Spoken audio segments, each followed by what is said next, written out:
Ma'am, step away from the casket, now.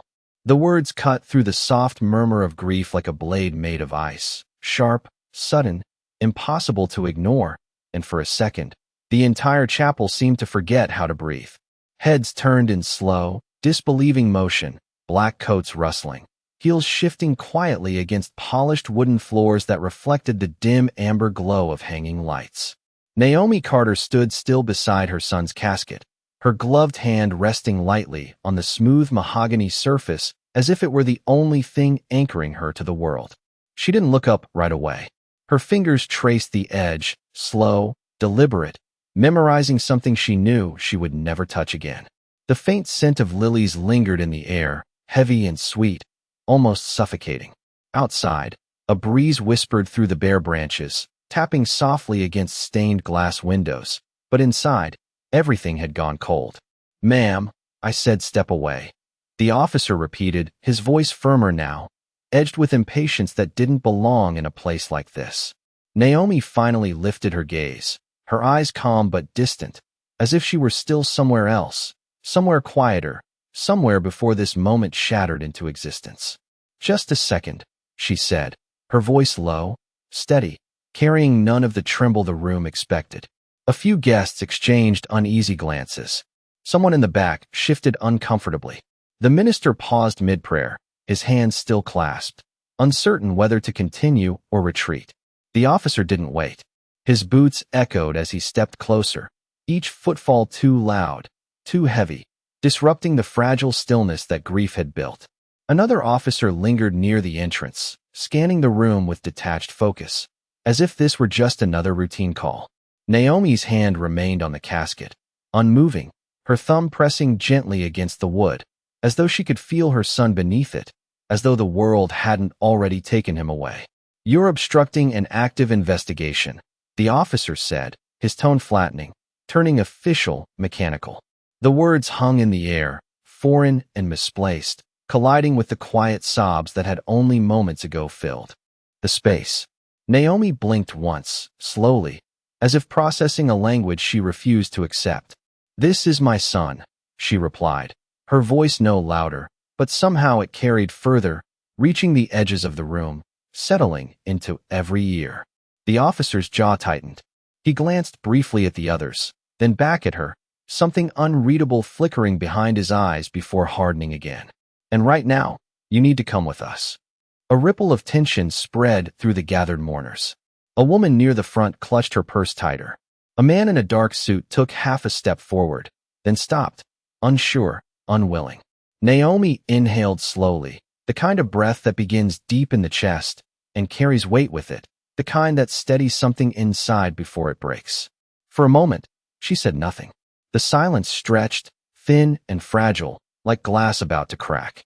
Somewhere, a chair creaked. Somewhere else, someone whispered, too quietly to understand. Naomi's eyes dropped back to the casket. Her reflection shimmered faintly in its polished surface, distorted by the soft lighting above. She leaned in just slightly, her lips parting, but no sound came out. Not yet. The officer shifted again, impatience returning, louder this time. "Ma'am, we don't have all day." The sentence landed harder than it should have. A few heads lowered. Others turned away. The moment felt wrong, but no one stepped in to say it. Naomi straightened slowly, her posture composed, almost deliberate, as if she were stepping into a role no one else in the room understood. Her hand slid away from the casket, leaving behind nothing but the faintest trace of warmth.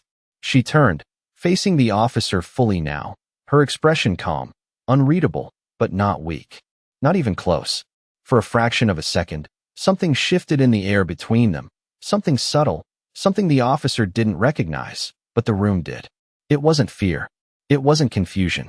It was something steadier, something rooted deeper than the moment itself.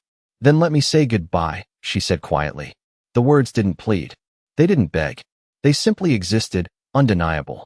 The officer hesitated, just for a beat, but it was enough for the room to feel it. Enough for something unspoken to ripple outward.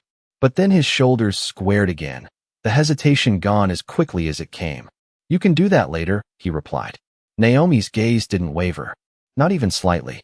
And in that stillness, In that quiet refusal to break, the room seemed to lean in, as if waiting for something it couldn't yet name. The light above flickered once, barely noticeable, casting a brief shadow across her face before settling again. Outside, the wind picked up, brushing against the chapel walls with a low, hollow sound. Inside, the silence deepened, heavier now, charged with something that hadn't yet revealed itself. Naomi took one final look at the casket, her eyes lingering not on the wood, but on what it held, on what it meant, on everything it represented. Then she turned back, her hands lowering to her sides, her shoulders steady, her breath even. "All right," she said, and the word, simple as it was, landed with a weight no one in that room could fully understand. The back doors of the chapel opened with a muted creak, letting in a thin strip of daylight that felt colder than it should have been, and as Naomi Carter stepped forward, the air behind her seemed to close like a quiet memory no one could hold on to. Her heels made soft, measured sounds against the stone walkway, each step deliberate, unhurried, as though time itself had slowed to match her pace. No one spoke. Not the minister, not the mourners, not even the two officers who now walked on either side of her, their presence firm but strangely uncertain, as if something about her composure unsettled them in a way they could not explain. Naomi's hands remained relaxed at her sides, fingers slightly curled, the black fabric of her gloves catching the pale afternoon light. She did not look back. Not once. The chapel doors closed behind her with a low, final sound that echoed longer than it should have, sealing off the quiet sanctuary she had just left behind. Outside, the sky stretched wide and gray, clouds layered thick like unspoken thoughts, and a faint wind brushed across the parking lot, carrying with it the distant hum of passing cars and the soft rustle of leaves scraping along the pavement. A black sedan idled near the curb, its engine humming steadily, its presence practical, ordinary, completely out of place in a moment like this. Officer Daniel Reeves reached for the rear door, opening it with a controlled motion, his posture rigid, his jaw set as though he were holding onto something he refused to question. Naomi paused beside the car, her gaze drifting briefly toward the horizon, where the line between sky and earth blurred into a muted gray. For a second, it seemed as if she might say something, but she did not. Instead, she lowered her head slightly, not in submission, but in quiet acknowledgement of something far deeper than the situation unfolding around her. The faint scent of rain lingered in the air, though no drops had fallen yet. "Watch your step," Reeves said, his tone clipped, automatic, the kind of phrase repeated so often it had lost its meaning. Naomi inclined her head once, then slid into the back seat with calm precision, gathering the edge of her coat so it would not catch against the door. The interior smelled faintly of leather and disinfectant, a sterile contrast to the warmth she had just left behind. As the door shut, the sound landed heavy, contained, sealing her into a space that felt smaller than it was. The world outside dimmed slightly through the tinted glass, the chapel now just a blurred shape behind her. Reeves circled to the driver's side, his footsteps sharper now against the asphalt, while the second officer took the passenger seat without a word. The engine shifted, the low hum deepening as the car eased forward, pulling away from the curb with steady, unremarkable motion. Naomi sat upright, her hands resting loosely in her lap, her shoulders relaxed, her breathing even. The flashing lights reflected faintly across the windshield, casting intermittent streaks of red and blue across her face, but she did not react. Her eyes remained forward, focused not on the road, but somewhere beyond it, somewhere far removed from the present moment. A memory flickered behind her gaze, brief and quiet, the sound of laughter echoing faintly, the warmth of a smaller hand slipping into hers, the kind of moment that lives longer than it should, even after everything else is gone. The car turned onto the main road, tires rolling smoothly over the painted lines, the rhythm steady, almost hypnotic. Traffic moved around them, ordinary, indifferent, unaware of the quiet storm contained within the vehicle. Reeves adjusted his grip on the steering wheel, his fingers tightening just slightly before settling again. He glanced into the rearview mirror, just for a second, his eyes meeting Naomi's reflection. Something there gave him pause, something he could not name, something that did not fit the narrative he had already decided on. But the moment passed quickly, replaced by the familiar structure of procedure, of routine, of assumption. "You can explain everything at the station," he said, not turning fully, his voice directed forward, as though the road itself required his attention more than the person behind him. Naomi did not respond immediately. The silence stretched, filling the space between them, not tense, not empty, but weighted with something deeper, something patient. The car slowed at a red light, the world outside pausing in sync, engines idling, signals blinking, time holding its breath for just a fraction longer. Naomi finally spoke, her voice soft, steady, carrying no trace of resistance. "There is nothing to explain," she said. The words settled into the air, simple, clear, undeniable. The light turned green. The car moved forward again. And as it did, the distance between where she had been and where she was going grew quietly, inevitably, leaving behind more than just a place, leaving behind a moment that had already begun to change everything. The station doors opened with a controlled mechanical buzz, and the moment Naomi Carter stepped inside, the atmosphere shifted from the muted gray of the outside world to something sharper, colder, defined by fluorescent lights that hummed faintly overhead and walls that carried the weight of countless untold stories. The air smelled faintly of paper, coffee gone stale, and something metallic that lingered just beneath the surface. Officer Daniel Reeves walked a half step ahead, his posture straight, his pace steady, every movement practiced, as though he had walked this same path 1,000 times without ever needing to think about it. Naomi followed without hesitation, her steps quiet but certain, her presence composed in a way that did not match the expectation of someone being brought in under suspicion. A few heads turned as they passed. A clerk paused mid-typing, fingers hovering above the keyboard. Another officer leaned slightly against a desk, arms crossed, watching with casual curiosity that quickly shifted into something more focused as his gaze lingered on Naomi. It was subtle, almost imperceptible, but it spread through the room like a quiet signal, a shared awareness that something about this did not quite fit. Reeves approached the front desk, placing a file down with a soft but deliberate motion, the paper edges aligning neatly against the surface. "Processing," he said, his voice even, controlled, as though the word alone carried all the explanation required. The clerk nodded, reaching for the file, flipping it open with efficient precision, eyes scanning the contents quickly, professionally. Naomi stood just behind, her hands still resting loosely in front of her, her shoulders relaxed, her gaze steady. She did not look around. She did not shift her weight. She simply stood, present, grounded, as if the space itself adjusted around her rather than the other way around. "Name?" the clerk asked, not looking up yet, pen poised above the form. There was a brief pause, not long enough to draw attention, but long enough to exist. Naomi's voice followed, calm, clear, carrying a quiet authority that did not need volume to be felt. "Naomi Carter." The pen moved, writing the name down with quick, practiced strokes. The clerk continued, still focused on the page. "Date of birth?" Naomi answered without hesitation, her tone unchanged, steady, precise. Each response came as if it had already been measured, already been decided, leaving no space for uncertainty.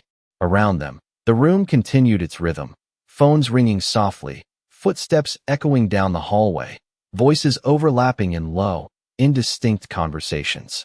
But beneath that surface, noise, something else was building, something quieter, something that began with a single glance, then another, then a third, each one lingering just a fraction longer than necessary. Reeves shifted slightly, his hand resting near the edge of the desk, fingers tapping once, then stilling.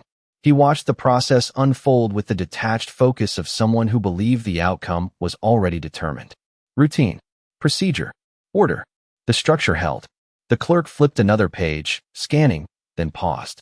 It was brief, almost nothing, but it was enough. His eyes moved back to the top of the document, then down again, slower this time. The pen stopped midair.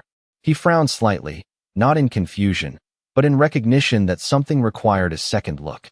He cleared his throat quietly, adjusting his posture, glancing up for the first time directly at Naomi. Their eyes met, and for a moment, the noise of the room seemed to soften, not disappear, but shift, like the world had tilted just enough to be noticed. "Can you confirm your occupation?" he asked, his voice still professional, but no longer automatic. Naomi held his gaze, her expression composed, her presence unwavering. There was no hesitation, no change in tone, no shift in posture. "I can," she said. The words were simple, but they carried weight, the kind that settled into the space between people before fully revealing itself. The clerk nodded slowly, waiting. Reeves glanced over, his brow tightening slightly, impatience flickering beneath the surface. The second officer shifted in his seat, sensing the change but not yet understanding it. Naomi inhaled quietly, the movement almost invisible, then spoke, her voice steady, measured, unmistakably clear. "Federal judge." The pen slipped slightly in the clerk's hand, leaving a faint line across the page that did not belong there. He blinked once, then again, as if the word needed time to settle into meaning.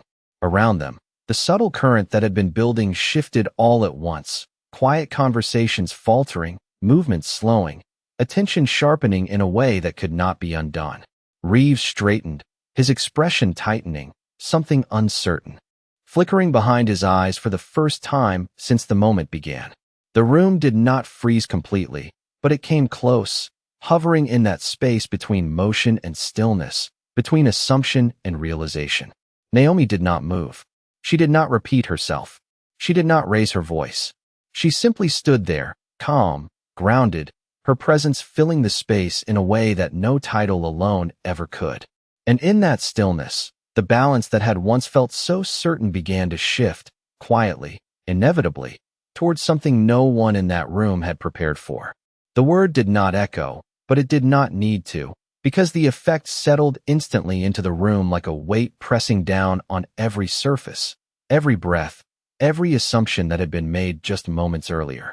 The clerk's fingers tightened around the pen, the small plastic body creaking faintly under pressure before he carefully set it down beside the file, as if any sudden movement might disturb something fragile now hanging in the air.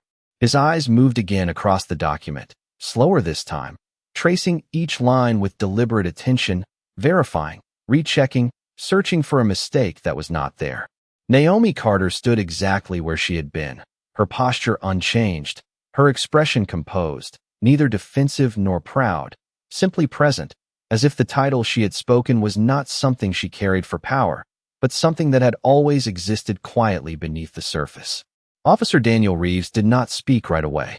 His jaw tightened slightly, the muscle near his temple shifting as his mind worked through the gap between what he believed and what he had just heard.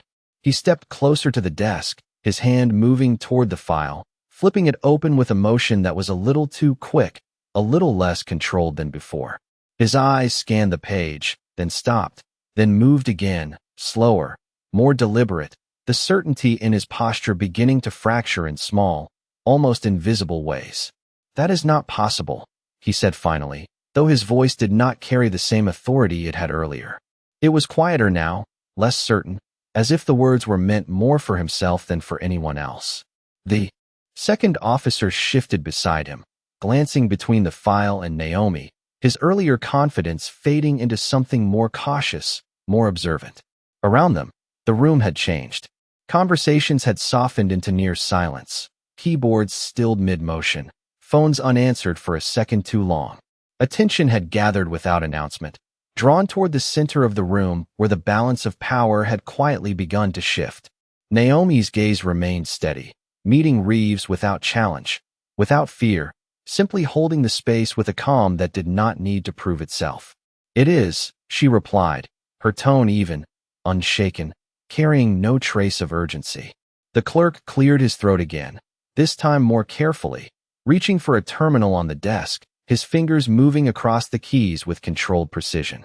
The soft tapping of the keyboard filled the silence, each keystroke measured, each pause intentional. The screen reflected faintly in his glasses as lines of information appeared, confirmed, aligned with the name that had just been spoken.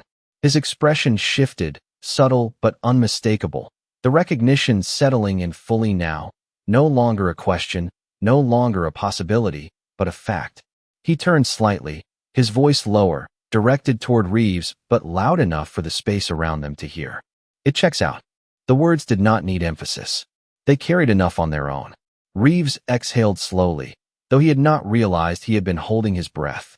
His hand remained on the edge of the desk, fingers pressing lightly against the surface as if grounding himself in something solid while everything else adjusted around him. He looked at Naomi again, really looked this time, not as a subject, not as a situation, but as a person he had not taken the time to see before. The details were all there, the composure, the steadiness, the quiet authority that had been present from the beginning, overlooked, dismissed, misread. "Why did you not say anything earlier?" he asked, the question slipping out before he could filter it, before he could reshape it into something more controlled. Naomi's expression did not change. There was no irritation, no satisfaction.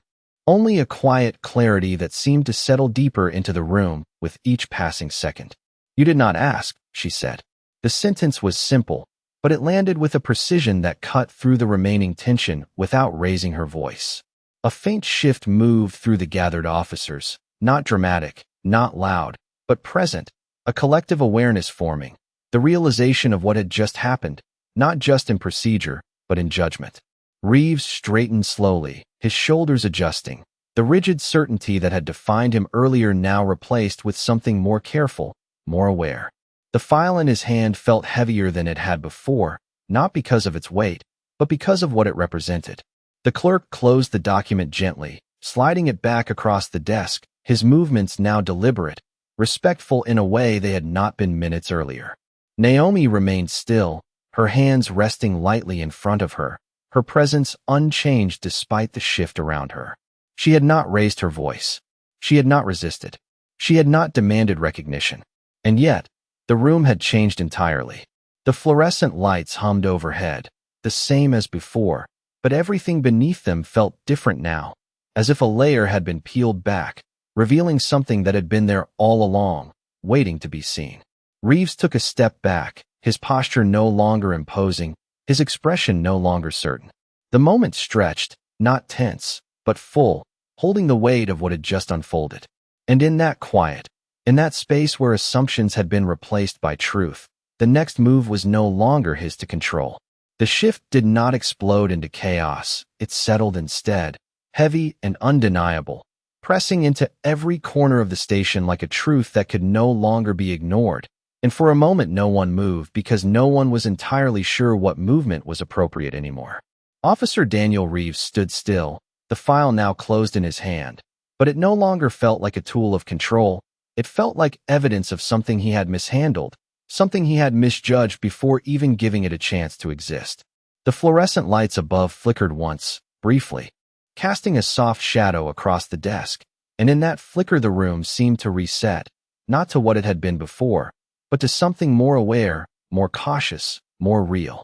Naomi Carter remained exactly where she was, her posture unchanged, her presence steady in a way that did not demand attention but commanded it anyway, simply by existing without fear or urgency. The clerk shifted his chair slightly, the wheels making a low sound against the floor, and glanced toward a hallway beyond the main desk, as if silently signaling for someone higher up to take notice. A door at the far end opened with a quiet click, and a man in a pressed uniform stepped out, his expression neutral at first, then sharpening as he took in the scene, the stillness, the attention focused on a single point. His gaze moved from Reeves to the clerk, then finally to Naomi, and something in his posture changed immediately, not dramatically, but enough to be felt. He walked forward with measured steps, each one controlled, each one carrying the weight of someone accustomed to authority, but also to responsibility. "What is going on here?" he asked, his voice calm but firm, cutting through the silence without raising itself. Reeves turned slightly, straightening instinctively, but the movement lacked the certainty it once had. "We brought her in for questioning," he said, his words careful now, as though each one needed to be placed correctly to avoid making the situation worse. The supervisor's eyes narrowed just slightly, not in anger, but in focus, as he extended his hand toward the file. Reeves hesitated for the briefest second before handing it over, and that hesitation did not go unnoticed. The supervisor opened the file, scanning quickly, then slower, then stopping entirely as his eyes reached the same line that had changed everything moments ago. His expression did not collapse, it tightened, controlled, but unmistakably aware of the gravity of what he was seeing. He closed the file gently, not with force, but with care, as if the paper itself deserved more respect now than it had been given earlier. "Judge Carter," he said, turning fully toward Naomi, his tone shifting, not overly formal, not exaggerated, but grounded in recognition. Naomi inclined her head slightly, acknowledging the title without leaning into it, without needing it to define her presence. "I am sorry for the circumstances," he continued, choosing his words carefully, aware now that every word carried weight. Naomi's eyes met his, calm, steady, neither accepting nor rejecting the apology, simply receiving it as part of the moment.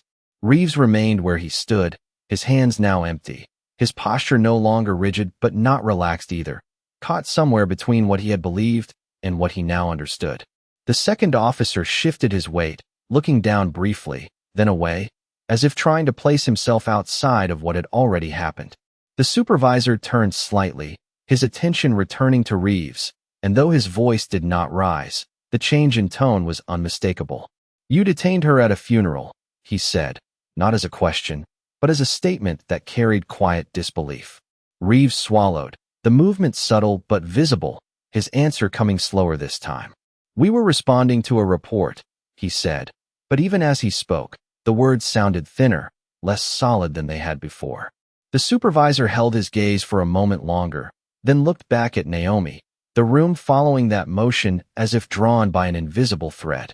Naomi stood unchanged, her hands still, her shoulders level, her presence unwavering. But there was something else now, something deeper beneath the calm, not anger, not resentment, but a quiet weight that came from loss, from interruption, from a goodbye that had not been allowed to finish. The supervisor seemed to sense it, even if he could not fully name it. "You are free to go," he said, the words clear, immediate, without condition. The sentence moved through the room like a release, but not a relief, not entirely. It did not erase what had happened. It simply acknowledged it. Naomi did not move right away. She held her position for a second longer, as if measuring the moment, as if deciding what it meant before stepping out of it. Then she nodded once, a small, controlled motion, and turned toward the exit. The room parted without instruction, officers stepping slightly aside, the path clearing naturally, quietly, as if guided by something beyond protocol. Reeves remained where he was, watching her as she walked past, his expression no longer hard, no longer certain, but not yet resolved either. Naomi did not look at him as she passed. She did not need to. Her steps were the same as before, measured, calm, steady, but now they carried something more, something that had shifted not just in the room, but in him. The door opened again with that same mechanical buzz, and as she stepped through it, the outside light met her, softer now, less gray, as if the world beyond had been waiting for her to return. Behind her, the station remained, but it did not feel the same.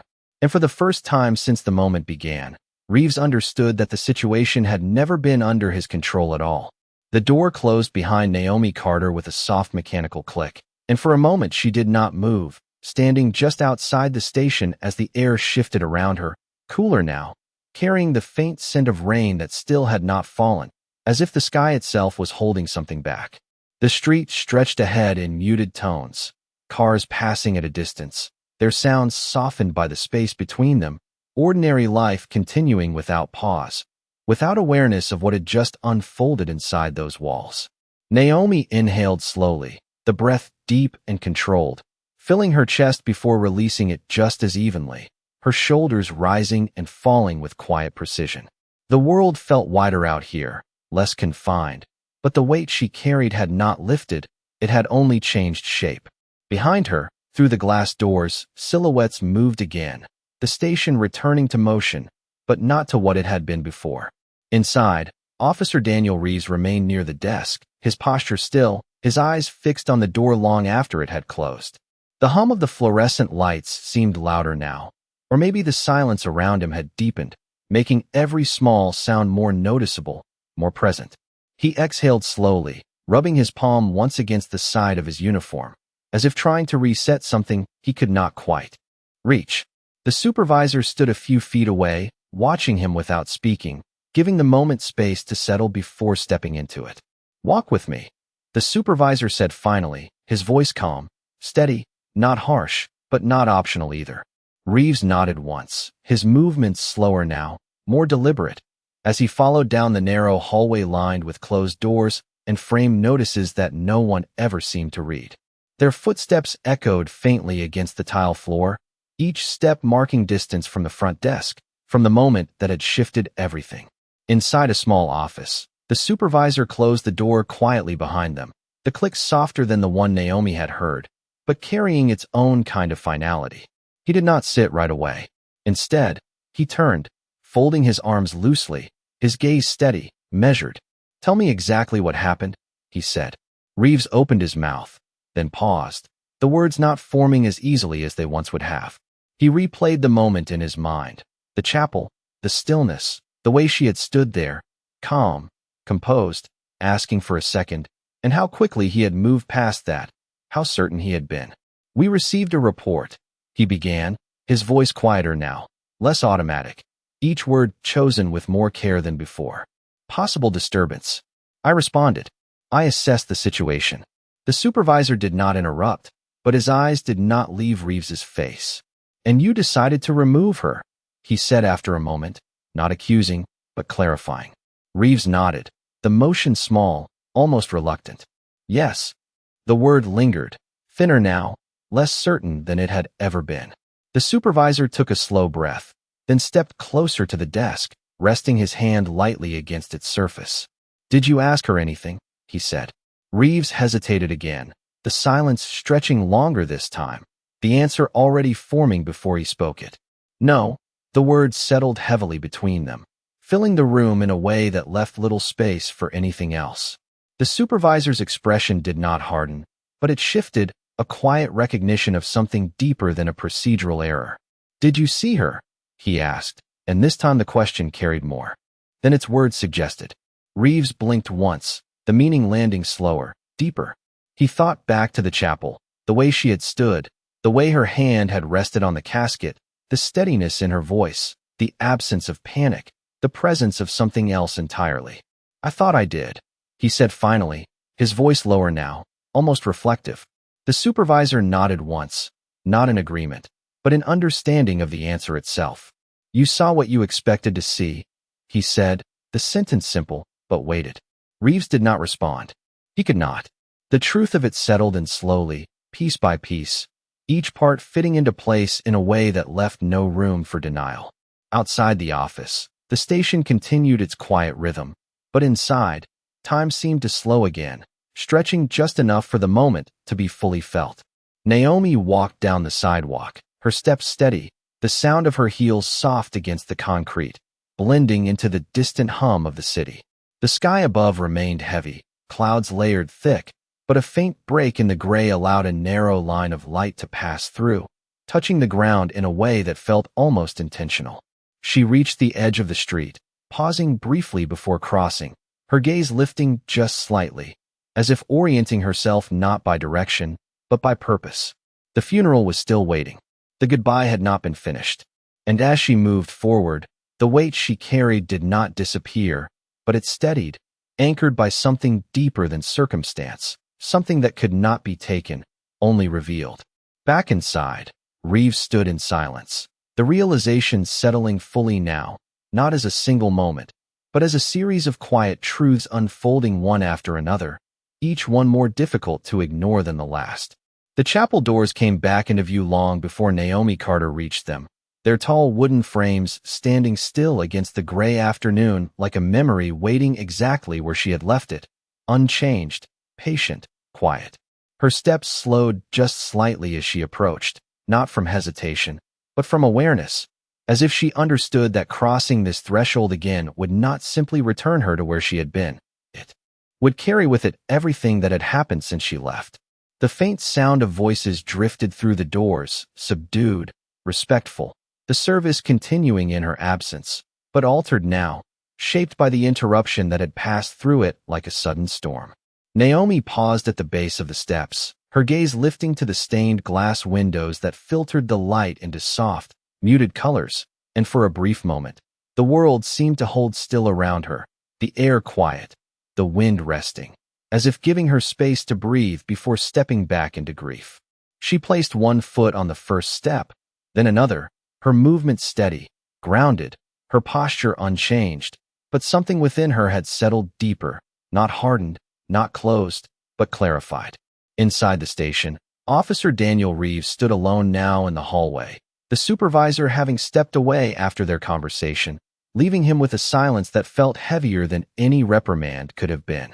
The walls around him seemed closer, not physically, but perceptually, as though the space had shifted inward, reflecting something within him that he had not examined before.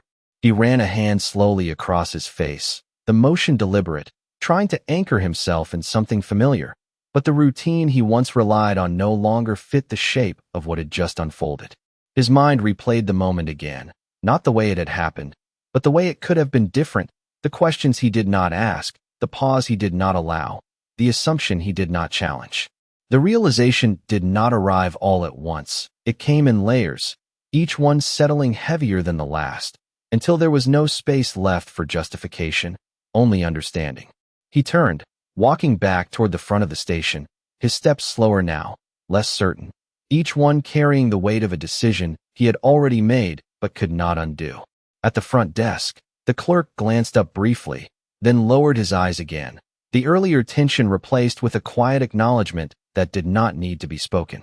Reeves stopped for a moment, looking at the space where Naomi had stood, the memory of her presence still lingering in a way that felt almost physical, as if the air itself had not fully reset.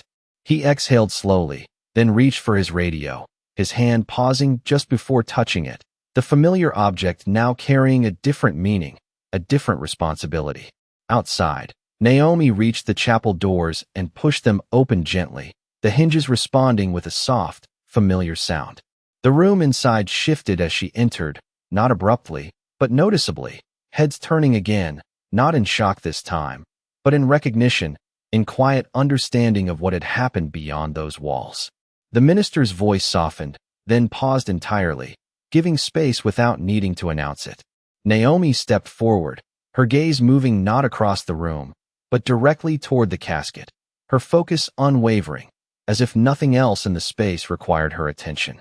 The path before her opened naturally, people stepping aside without instruction, without hesitation, the movement fluid, respectful, instinctive.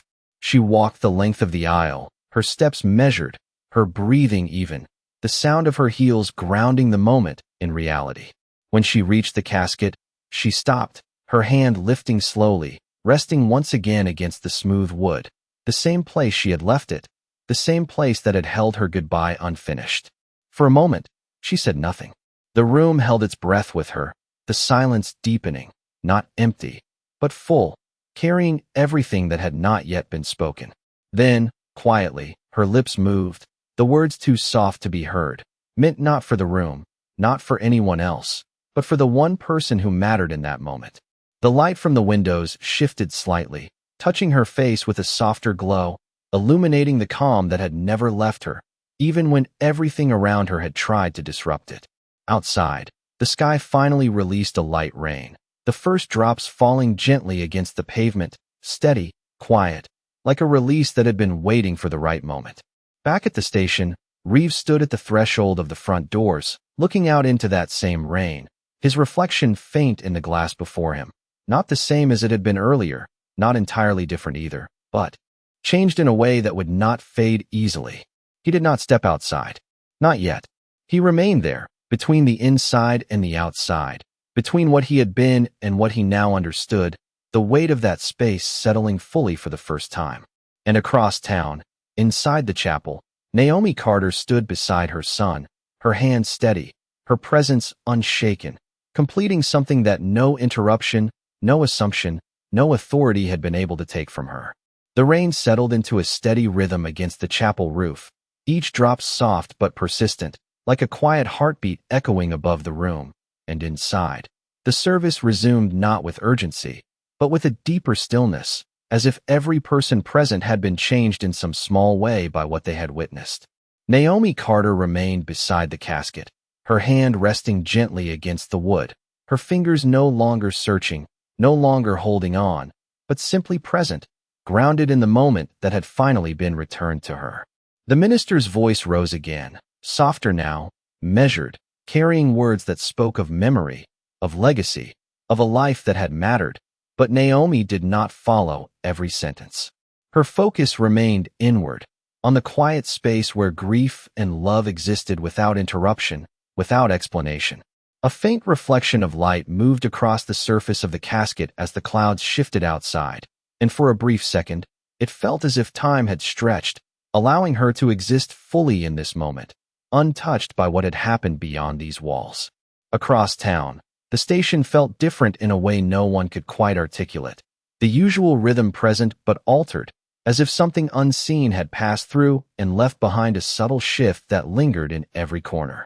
Officer Daniel Reeves stood near his desk now, his uniform unchanged, his badge still catching the overhead light, but the certainty that once defined him had been replaced with something quieter, something more aware. The supervisor's words had settled in, not as instructions, but as questions that continued to unfold in his mind, each one asking him to look again, to see beyond the surface he had relied on for so long. He picked up the report he had filed earlier, the paper crisp beneath his fingers, the ink still fresh, and as he read it now, the language felt incomplete, missing something essential, something that could not be captured in procedure or form. He set it back down slowly, the motion careful, as if the act itself required intention. A fellow officer passed by, glancing at him briefly, then looking away, not out of judgment, but out of recognition that something had shifted, something personal, something that did not belong to the surface conversations of the room. Reeves turned toward the window, the rain tracing faint lines down the glass, distorting the view of the street beyond, and for a moment, he saw his own reflection layered over the outside world, two images overlapping, not fully aligned. He watched it, not with distraction, but with attention, as if trying to understand the difference between what he had seen and what had actually been there. Back in the chapel, Naomi's hand lifted slowly from the casket, not abruptly, not with reluctance, but with a quiet completion, as though the words she had spoken in silence had found their place. She stepped back half a pace, her shoulders steady, her breathing even, and for the first time since returning, her gaze moved outward, taking in the room, the people, the shared space of mourning that now felt whole again. A woman seated in the front row met her eyes briefly, offering a small nod, not of sympathy, but of respect, a recognition that required no words. Naomi returned the gesture just as subtly, her expression unchanged, calm, present, grounded. The minister concluded a passage, his voice lowering, allowing the room to settle once more into silence, and in that silence, the rain became more noticeable, its steady pattern weaving through the quiet like a thread connecting everything together. At the station, Reeves reached for his jacket, lifting it from the back of his chair, the fabric heavier than he remembered, or perhaps it was his awareness of it that had changed. He slipped it on slowly, his movements deliberate, then paused, his hand resting briefly on the edge of the desk. The radio at his shoulder remained silent, the absence of its usual interruptions creating a space that felt unfamiliar, almost reflective. He turned toward the exit, his steps measured, not rushed, not hesitant, simply intentional in a way they had not been before. The doors opened as he approached, the same mechanical sound marking the threshold between inside and out, but this time, he did not stop at the line. He stepped through, into the rain, the cool drops touching his face, his hands, grounding him in something real, something immediate. The air outside carried a different weight, not heavy, but honest, unfiltered by walls or expectation. He stood there for a moment, not moving forward, not retreating, simply allowing the moment to exist. Across the city, inside the chapel, Naomi Carter remained still, the final words of the service settling into the room, her presence steady, her silence complete, and though nothing had been undone, something had been restored, something that could not be measured, only felt. And in that quiet convergence, two separate spaces, two separate moments, held the same truth, that what defines a person is not what is assumed, but what is revealed when the noise falls away. The final hymn faded slowly into the air, its last note lingering just long enough to be felt before dissolving into the quiet that followed. And in that silence, no one rushed to move. No one reached for their belongings, because something about the moment asked to be held a little longer. Naomi Carter stood beside the casket, her posture unchanged, her presence steady, as if she had found a place within the stillness where nothing needed to be explained, nothing needed to be corrected. The rain outside softened, its steady rhythm easing into a lighter pattern, tapping gently against the stained glass as the clouds began to thin, allowing a faint warmth to pass through. Light filtered into the chapel in muted colors, settling across the rows of seats, across the polished wood, across Naomi's hands, which now rested quietly at her sides. The room breathed again, slowly, carefully, as people began to rise, their movements respectful, subdued, each step measured as they prepared to leave, carrying with them the weight of what they had witnessed, not just of loss, but of something else, something quieter, something that would stay with them longer than they expected. Naomi did not move immediately. Her gaze remained on the casket, not searching, not holding, but acknowledging, as if she understood that this was not an ending, but a continuation of something that would not be seen, only felt. A single white flower rested near the edge, its petals untouched, its presence simple, and she reached out, lifting it gently, her fingers careful, deliberate, as though even this small act carried meaning. She held it for a moment, then stepped back, turning slightly toward the aisle, her movement calm, unhurried, the space around her opening naturally as those nearby stepped aside without needing to be asked. There was no rush, no urgency, only a shared understanding that this moment belonged to her in a way that could not be interrupted again. Outside, the rain had nearly stopped, leaving the pavement dark and reflective, small pools of water catching the light in quiet fragments.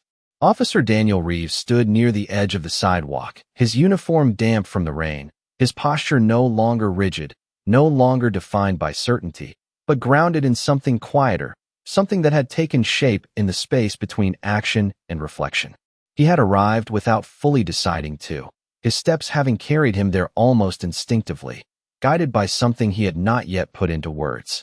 He looked toward the chapel doors, his expression composed but thoughtful, as if he understood that this was not a place he could enter lightly, not a moment he could claim without recognition of what had come before.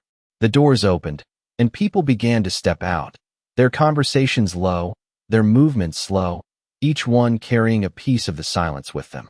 Reeves remained where he was, not approaching, not retreating, simply present, allowing the moment to unfold without forcing himself into it.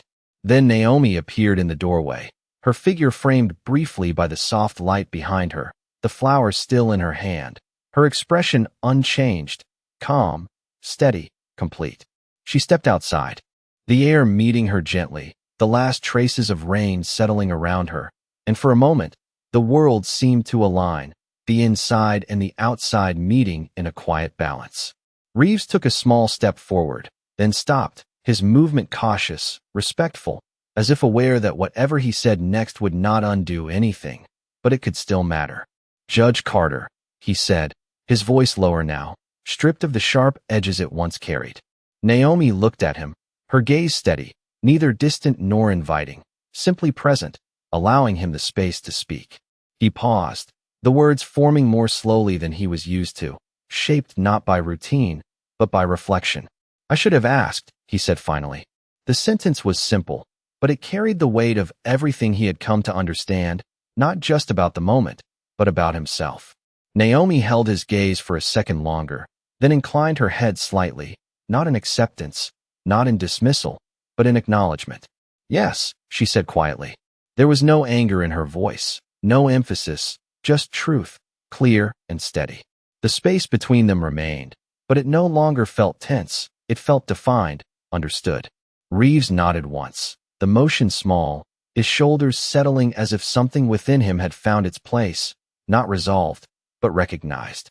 Naomi turned then, her steps carrying her forward along the path, the flower still in her hand, her posture unchanged, her presence grounded in something deeper than the moment that had tried to interrupt it. The wind moved gently through the trees, leaves shifting softly, the air lighter now, clearer. Reeves remained where he stood, watching her walk away, not with regret alone, but with awareness, the kind that does not fade quickly, the kind that reshapes how a person moves through the world. He did not follow. He did not call out again. He simply stood there, the quiet settling around him, the sound of the city returning gradually, blending with the fading rain. And as Naomi Carter continued forward, her figure becoming smaller against the open street, the moment closed not with words, but with something quieter, something that lingered in the space between what had been done and what had been understood, leaving behind a silence that spoke more clearly than anything else ever could.